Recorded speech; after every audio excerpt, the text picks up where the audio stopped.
국내와 미국과 해외에 계신 구독자 여러분 반갑습니다. 지난번에는 김은부 거란의 사신으로 가다 최후를 맞이한 충신 김은부 인문학 처세술이란 주제로 영상을 보내드렸고요. 오늘은 고려거란 전쟁 본방 예고, 김운과 최질 무신들이 난 현종의 인문학 처세술이란 주제로 영상을 보내드리겠습니다. 이 사건은 고려시대의 역사적 상황과 그 당시의 계층 간의 긴장관계를 반영합니다. 고려는 10세기 중반부터 14세기 초까지 존속한 한국의 왕조였으며 이 시기에는 문신문관과 무신무관 사이의 권력 투쟁이 자주 발생했습니다. 당시 고려 사회에서는 문관, 즉 문벌 귀족이 정치적으로 지배적인 위치에 있었습니다. 문관들은 종종 교육을 받고 유교적 학문과 문화에 정통한 계층이었으며 왕실과 밀접한 관계를 맺고 있었습니다. 이에 반해 무관들은 주로 군사적 역할을 맡았으며 전쟁에서 중요한 역할을 하고도 문관에 비해 상대적으로 낮은 지위와 인정을 받았습니다. 무관도 조정의 신하들입니다. 조정의 일이 혼란스러운데 어찌 성곽만 지키고 있을 수 있겠습니까? 김운과 최질은 참지 정사와 중추가 다시 개경으로 돌아오는 모습을 보고 대체 앞으로 조정이 어찌 되려는 건지 그 상황을 알고 싶어 유진을 찾아왔지만 오히려 성곽을 돌아봐야 할 시간에 쓸데없는 것에만 신경 쓴다. 혼이 나고 조정에서 무슨 일이 벌어지고 있는지 그 내용은 하나도 듣지를 못하고 말았어요. 비록 김운과 최질은 무관에 불과하였지만 전쟁이 아닐 때에는 조정의 일이 어찌 돌아가는지 그 상황을 궁금해하면서 조정의 일에도 간접적으로 참여하고 싶어 했었지만 유진과 같은 대신들은 정사를 논하려거든 정전 조회에 들었을 때나 논하라는 그럴 때가 아니라며 장군들 본연의 임무만 충실하고 정사를 돌보는 일은 재산들이 맡기라고 딱 선을 긋는 모습을 보였습니다. 당시 고려는 무관보다 문관의 지위가 더 높아 무관으로 오를 수 있는 관직은 정산품이 최고였고 성공할 수 있는 길이 제한되어 있었는데 정작 전쟁에서 나라를 지킨 건 자신이라 생각하는 무관들은 이에 대해 불만이 끓어오릅니다. 하지만 이보다 더 큰 불만은 바로 황보유이와 장현우 때문에 불거졌는데 황보유이는 신월사에 있는 현종을 직접 모셔오고 거란이 쳐들어왔을 때 몽진길에도 따라갈 만큼 현종에게 충성을 다하는 모습을 보였기에 현종의 두터운 신임을 받고 있었는데 거란과의 전쟁으로 관리들이 녹봉을 지급받지 못하자 장현우와 함께 현종에게 간청하여 중앙군의 영업전을 거두어 녹봉을 썼고 이는 무관들의 불만을 불거지게 만들었습니다.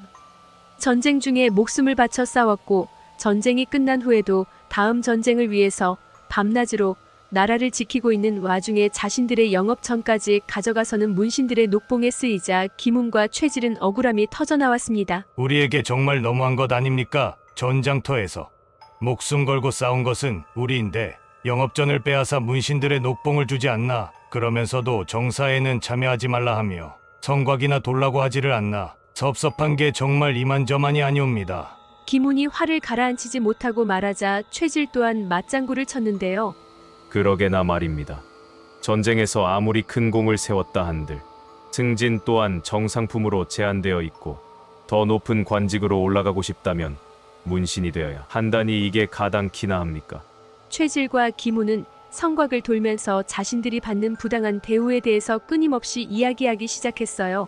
그때 황보유이와 장현우가 지나갔고 그들을 보면서 김운은 억울함을 또 토로했는데요. 바로 저자들입니다. 황보유이와 장현우 두 자가 우리의 영업전을 빼앗아 문신들의 녹봉을 지급하자 황제 폐하에게 건의를 했던 자들이 옵니다. 내 저자들을 채찍으로 때려 죽여도 분이 다 풀리지 않을 듯하오. 최질은 중량장으로 거란과의 전쟁 당시 통주에서 강조가 대패하자 계속 항전을 주장하고 통주 성문을 걸어닫고 지켜낸 공을 인정받아 무관 관직에 올랐지만 문관에는 오르지 못하고 출세의 제약을 받자 이에 불만을 가지고 있었는데 여기다 영업전까지 뺏기는 일이 발생하자 더 이상 분을 참지 못하고 김운 등 무관들과 함께 반란을 일으키는데요. 군사들을 대거 이끌고 궁으로 쳐들어오는데 군사들이 엄청난 야유와 기합 소리를 내며 궁궐 밖에서부터 그 기세가 대단하였습니다. 궁궐을 점령한 김운과 최질은 황보유이와 장현우를 포박하고 채찍으로 죽기 전까지 마구 때리기 시작했어요.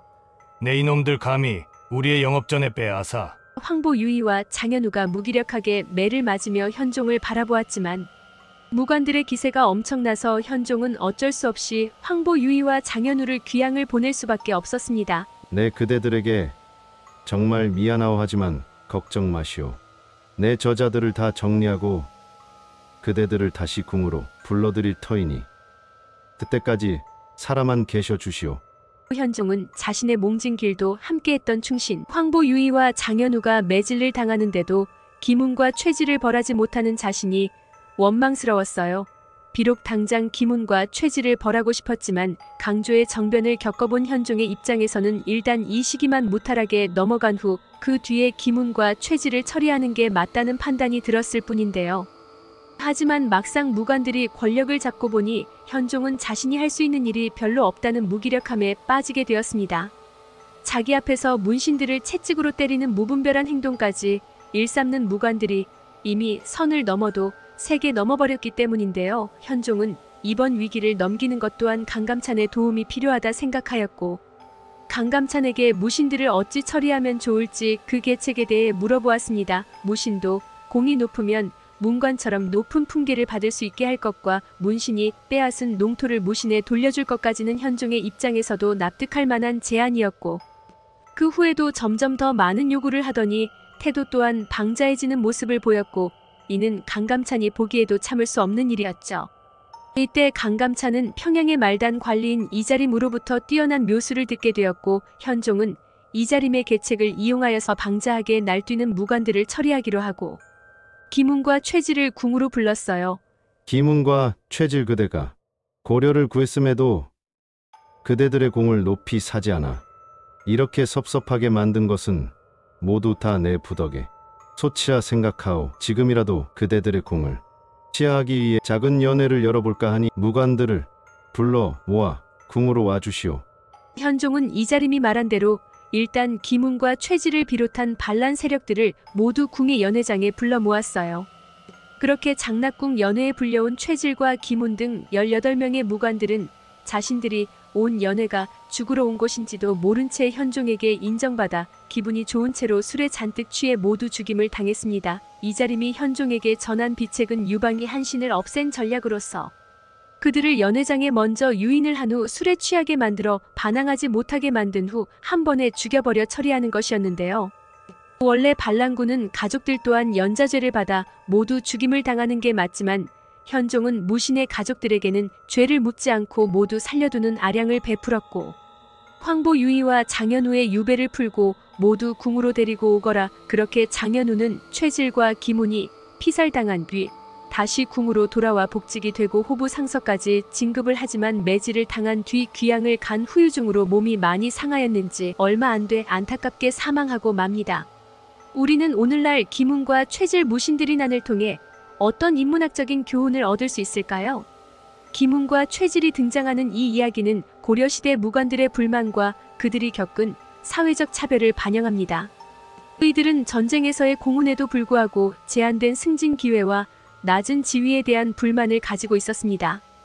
특히 전쟁으로 인해 관리들이 녹봉을 지급받지 못하는 상황에서 황보 유이와 장현우 같은 인물들이 중앙군의 영업정군 사용 토지를 수탈하여 녹봉을 충당한 것은 무관들의 분노를 더욱 증폭시켰습니다. 이러한 배경에서 무관들이 반란을 일으키고 김훈과 최질이 중심이 되어 황보 유이와 장현우를 처벌하는 사건이 발생합니다.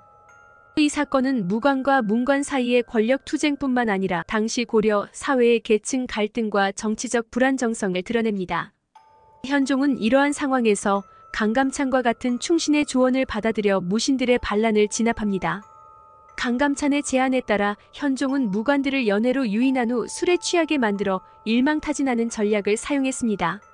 이러한 사건은 결국 현종 이후 고려에서 무신들의 영향력이 증대되는 계기가 되었고 이후 무신정변으로 이어지는 고려 후기의 역사적 사건들의 중요한 배경이 되었습니다.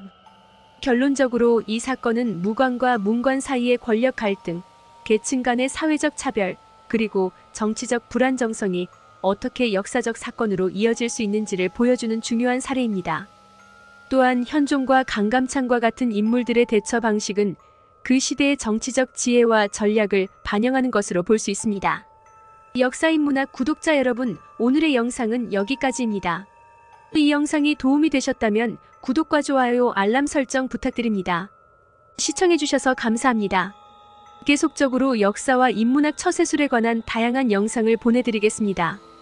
다음 영상에서 또 만나요.